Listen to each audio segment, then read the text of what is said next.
Hello everyone, welcome back. Thank you so much for joining me. We are doing a reaction video today. We are looking at things from all over the internet. Things you have tagged in me, those trends that go viral, whatever you have sent to me, we are looking at today in this video. You can follow me here on Instagram and TikTok and send me these, tag me in whatever. Or if you do tag me, warning, I might not see it because a lot of people block me when they see you've tagged me. Subscribe if you haven't already and give this video a thumbs up. And as I always like to say when we're consuming content online or looking at content, creativity and individuality have no rules, but makeup most definitely has a theory, meaning do whatever you want with your makeup. But if you're trying to teach makeup, if you're trying to advise people on what to do with their makeup, let's get it right, especially if you're trying to sell us something. Okay, let's have a little look.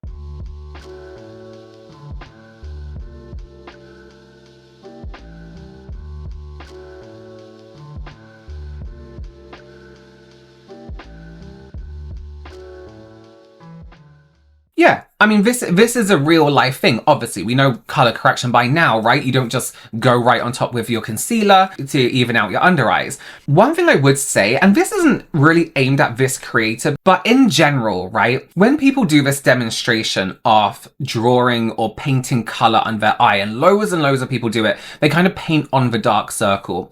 Then they go in with like this creamy or liquidy color correcting red. It's kind of dissolving that product that they've put underneath to represent the dark circles. So when they're done, for example, she puts on the red here, but you can see already that a lot of that grey is gone from this area, the stuff that she's painted on. So actually it makes it look a lot easier to cover. Whereas in real life, you may need a few more layers of the red. You may need to, you know, do a few more different layers. So do just bear in mind that sometimes one layer isn't enough and that what they're representing is right, is true. It's a great way to cover deep circles. Bear in mind the saturation of that red, anything from like a peach up until like a deep dark red. But that's a great way to do it. But do just bear in mind that if somebody is faking the darkness, you may need to use a little bit more product.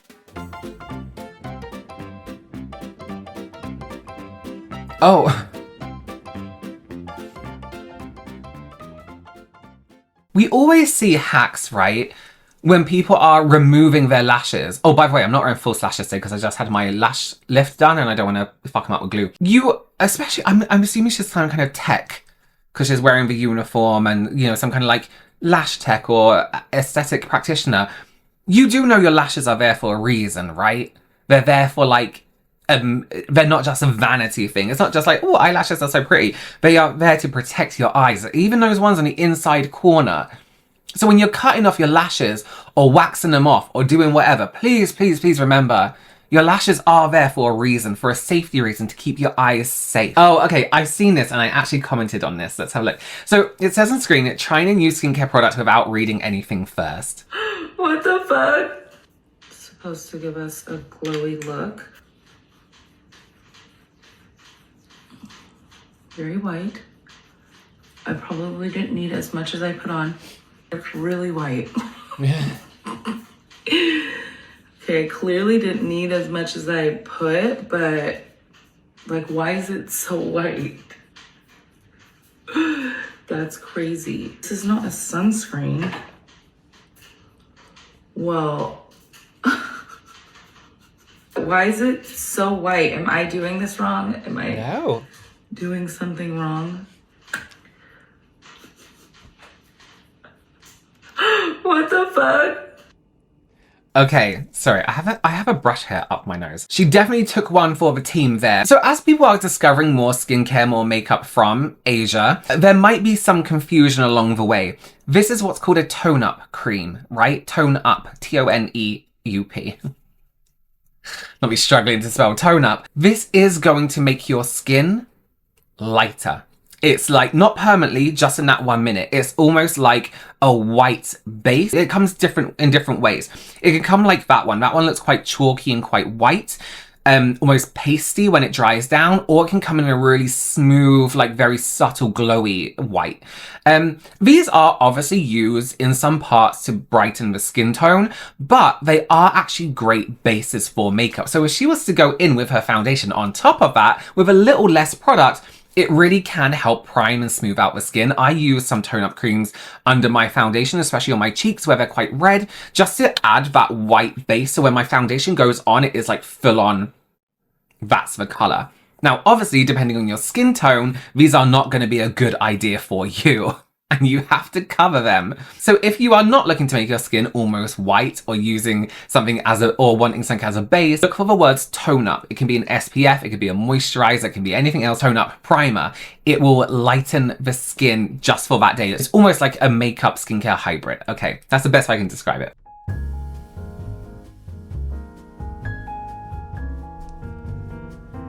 I know that looks crazy. I know that looks crazy right now. This is a really great way to contour the nose. And we know down the sides of the nose is normal, but doing your contour here, let me show you. Do I have anything? I'm going to use quite an obvious cream just to show you. But this is a great way to contour the nose. The nostrils we're talking about, right? Because what you're doing is pushing in these little bits of the nose here. So can you see when I cover that part of my nose, you can deepen that point and you get a really like rounded button nose if that's what you want. So I'm going to go in with this shade here. Obviously don't do it this strong, that's crazy. And then you're almost, can you see that like dip there? I think everyone kind of has a little nodule of some kind, not exactly that. Just like this. It doesn't necessarily make the nostril look bigger. It can do if you go crazy with it, of course. And you can tie that into your... Oh no, my makeup's kind of cold today and I'm going for quite a warm shade. That's fine, that's fine. We're just demonstrating. Tie that into the rest of your contour. And what I'm doing on the nostril is, you don't want to go around the nostril. You want to like curve it back into the nostril here. My nose is so crooked. Like that's like longer that way, my nostril. Okay, let me tap that in. Obviously use a contour shade, not this bronzy tone that I'm using to demonstrate. And then it's up to you. You can even connect those nostril bits to your nose like this, to that contour. So you give yourself like a bit more of a rounded tip. I need to stop looking at the monitor as I'm doing it. Just like that. So that's obviously, oh, and then they've done a little bit here, haven't they? So that's obviously very bronzy. You don't want to use a bronzer to do that. And you can highlight the tip there as well. That's not a crazy shape to be making, especially with the nostrils. Great. Elegant, juicy baddie. Oh, what a waste of time. What a waste of time. UK flag on the baddie down there. I mean, they all look the same. They're all nice. Love the color combinations, but they all look the same. Nothing really changes. They'll like contour your lip and stuff like this, and then they would contour their lip and then go on with a full coverage lipstick. If you're gonna do that, there's no point in contouring your lip. If you're contouring your lip and then going in with like a more, I can't take myself seriously with this nose, sorry. Yeah, if you're going to contour your lip or do all these details in your lip and then put a full coverage product on top, you're just completely wasting your time. You can absolutely contour your lip with a pencil, you know, down the middle, but go on with a sheer gloss, a sheerer lipstick, something where you can actually see your contour detail underneath. Otherwise, you're just completely covering what you've just done. Magic, let's grab a whisper of this blue. Need a whisper of red. Some yellow, not too much. Give them a cool undertone. Just a teeny tiny dab of brown for depth. And white. We're gonna use more of that one. All right, my friends, are we ready? We're gonna mix all of this together. What is happening?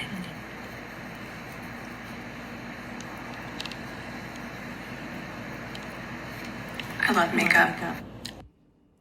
So I don't know if the makeup artist on the bottom half here is trying to prove a point, because what happens is he's following the directions from Rose here. She's doing something that is very true. You mix color to make another color. How do we think foundation's made? You have your yellow, red, blue, white, black, or brown in this case. That's how colors are made, right? They're all made from the same primary, secondary, false primary, however you want to call them. And that's how you mix. We've done it on this channel. We've done it everywhere. Everyone's done this, right? It's a fact. It works. So I don't know if this makeup artist down the bottom here is trying to be like, oh, this influencer who's actually a makeup artist doesn't know what they're talking about, which I'm quite surprised at because it's color theory. Colors come from other colors. And he's mixed up this kind of like purple tone. And in the comments, they're like laughing because his result isn't blending with his skin. I am surprised as a makeup artist that you are unable to do so with basic color theory. So I was a little bit cheeky. I saw this and I said, what is the palette you're using? And he responded, I deleted the comment because I don't want people to think I actually want the palette, with this. Now, if you look at the shades within this palette here, and when you see him blend it out, the blue that he has used is actually purple. So what you've done, fellow artist, is doubled up on red, because purple is what? Red and blue. And you could say, okay, fine, there is a blue within that palette, but if you look at the blue, it's this one. That is not this color. That is purple. It's not that color.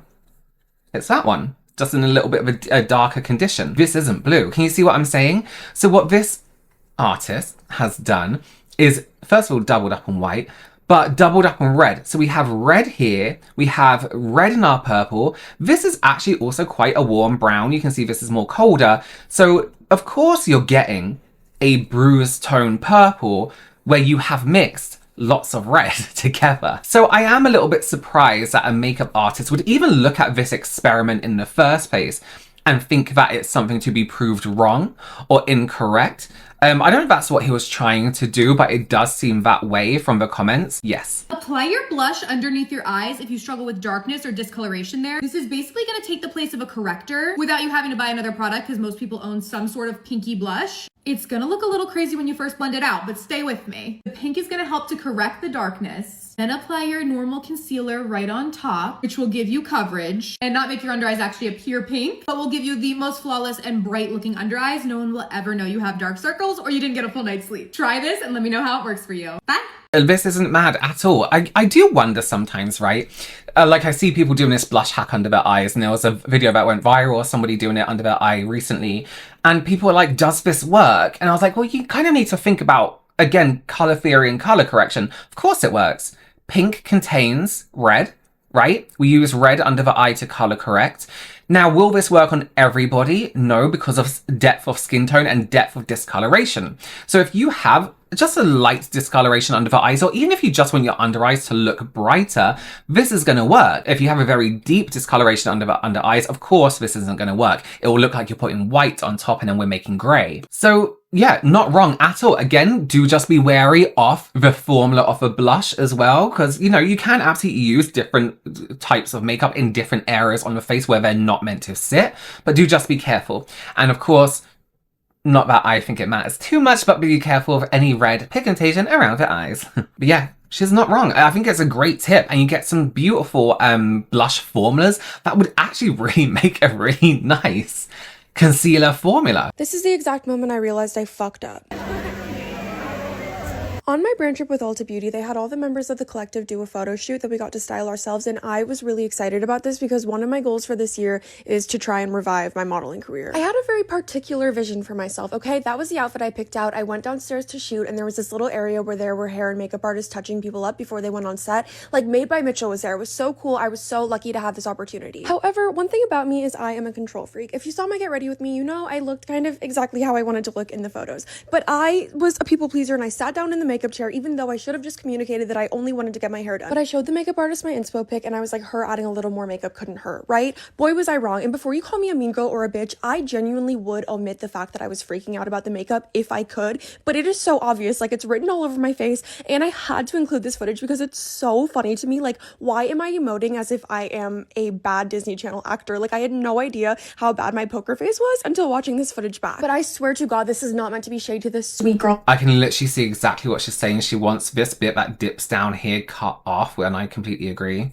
Makeup is completely subjective. Everyone has a different technique, a different style, different taste. Like, makeup artists get feedback all the time. Literally, one of the reasons I started posting makeup content is because you do kind of have to use a different technique when you're doing makeup on gingers. Like, certain colors look super muddy on us, super orange on us. I've had makeup artists put just black mascara on the tips of my blonde eyelashes, which, as you can imagine, made me look literally crazy. But there's really no way to know that without, like, trial and error and years of practice, you know? So I never blame anyone. But this is the first time ever I've spoken up for myself and just said, like, hey, can we make this little change just so I feel a little bit more confident? Because I really wanted to feel good in these photos. So she cleaned up the eyeshadow a little bit with concealer, and then I felt so much better. Luckily, getting my hair done completely shifted my mood because this man, my king, made my hair look so good. He used a Shark Ninja, which I have. I just clearly don't know how to use it the way that he does, so I will be studying this video, but I was obsessed with the way it turned out. And then it was time for the actual photo shoot. And since there's so many girls in the collective, we each had approximately 90 seconds to get the shot, and we each got 3 photos back. So it kind of felt like America's Next Top Model. And when I saw that this was one of my 3 photos, I was like, oh, I would have got sent home on this episode because literally, why would I make that face? But Mal said that when I say I don't like the way I look in these photos, I sound like I'm fishing for compliments. So all I'm gonna say is they have grown on me, and the other thing I'm gonna say is I have a Virgo stellium, so I literally don't know how to be anything other than insanely critical of myself every day of my life. Yay. Oh, and then I got to have Swigs for the first time. Overall, it was a very lovely Utah day, and I am very grateful for this experience. Utah's such a random place to take people on a brand trip. Okay, I know people might be like, oh, this influencer is so picky, but can I talk about this from a makeup artist point of view? I know we like to jump on the influencer hate bandwagon, but let me just point a few things out, which I'm going to say it up front, and sorry if the makeup artist is watching this, but this is unacceptable makeup, in my opinion. If I had done this on a client, I would be heavily upset with myself. This is completely unacceptable. And listen, I get it. And just before I talk about, you know, critiquing it as a professional, everyone needs to learn, right? Everyone has their stages to learn. And I get that this service isn't being paid for, but your makeup is going to be represented in photographic form. So what you should be doing should be top notch, really. For yourself and for your client, because whether or not your client is paying, they are still going to have your work on their face. Straight up from looking at this makeup here, this is completely unacceptable in my opinion. This for a professional to do. If you're doing it on yourself, fine. If you're providing a service to someone, this isn't it. This rounded shape above her eye here, completely unblended, dipping below this lash line. Can you see on mine how it follows my bottom lash line? For not necessarily for that lifted look, but just so it doesn't downturn the eyes unnecessarily. Because can you see this is kind of following this shape that needs to be knocked off, and you can blend down that way and blend it all out that way and then block it off with concealer. That's what I do. But this is not okay. This is not okay. And I don't know if there's a base down. I know she went in with some makeup first, but this is not right. I mean, you kind of want to like elongate this eye a little bit around this area. I wouldn't have taken it so high or so up here. This like even shape going across is not nice. It's not good. I want it to look cold, I think was the theme. I can tell by her touching her cheeks and then the makeup artist making her cheeks a little bit redder. Okay, and then we go in with this contour or this bronzer. This is why I hate people who circling it around the hairline. It needs to go up into the hairline. Do not draw your contour or your bronzer on your forehead and then blend it around. Put it on your brush, build it, and brush it into the hairline. You can wipe over it, it's fine afterwards. But afterwards, we get this really horrible, you can see the line, even though it's been blended or attempted to be blended, you can see the line of bronzer. And this is an ultra event where they've got artists to do makeup on influencers who quite frankly can probably do their makeup a lot better than this. I would be disappointed too. I get why she's disappointed, I get why she would have complained, and I get why she would say, you know what, this is not what I had in mind and this is not what I wanted at all. I get that. Okay, well, let me know your opinions down below. Go ahead and follow me on Instagram, on TikTok, tag me and stuff. It's probably better you send it to me in a message. Let me know your opinions and everything down below. Consider subscribing, give this video a thumbs up, and I will see you very, very soon. Bye.